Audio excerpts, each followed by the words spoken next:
Bible raconte que Jean, le disciple de Jésus, avait été arrêté pour prêcher l'évangile et purger sa peine sur l'île de Patmos, dans la région alors connue sous le nom d'Asie mineure, l'actuel territoire de la Turquie. C'est là qu'il a été rempli du Saint-Esprit de Dieu et a reçu la vision qu'il a relatée dans le livre de l'Apocalypse, comme nous le savons. Le dernier livre de la Bible relate des événements liés à la fin des temps, au retour de Christ, à la défaite définitive de Satan, au jugement final, où hommes et femmes sont jugés par le Seigneur et connaîtront leur destin éternel. Aujourd'hui, je vais vous parler des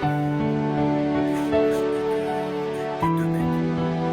Chapitre 13 de l'Apocalypse, qui ont émergé pendant la période de la grande tribulation. Probable que vous connaissiez déjà ces deux êtres, même ceux qui ne sont pas chrétiens et ne lisent pas les Écritures. À un moment donné, vous avez entendu parler des bêtes de l'Apocalypse, que ce soit dans un film, un livre ou même dans des histoires racontées par les personnages âgés.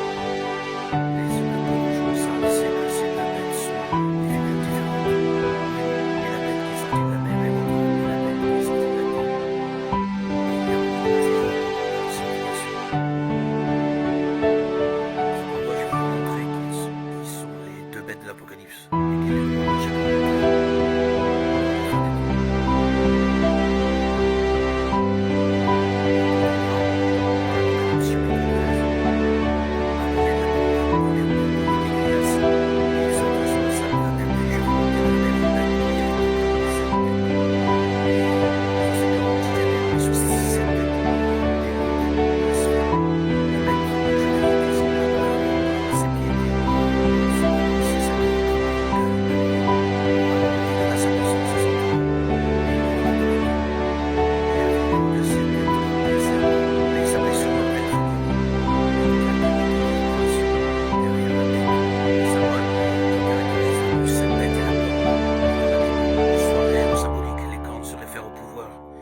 À l'autorité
les œuvres de Satan, le bonheur se transformera en pleurs. Et juste après, à partir du verset 11 du chapitre 13, l'apôtre Jean commence à raconter au sujet de la deuxième bête. Suivons ensemble comment a été sa vision. Et je vis monter de la terre une autre bête qui avait deux cornes semblables à celle d'un agneau qui parlait comme un dragon. Elle exerçait toute l'autorité de la première bête. En sa présence, elle faisait connaître à ses habitants que la première bête avait sur la terre et était guérie. Le bel et le rempli jusqu'à faire descendre du feu du ciel sur la terre à la fin des hommes. Cette bête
devant elle les prodiges par lesquels il avait séduit ceux qui avaient pris la marque de la bête et adoré son image.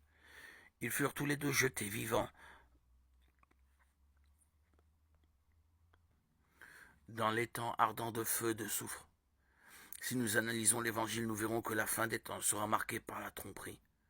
Jésus a averti qu'avant l'apparition de l'Antéchrist et du faux prophète, beaucoup se présenteraient comme de grands hommes de Dieu pour séduire et tromper les gens.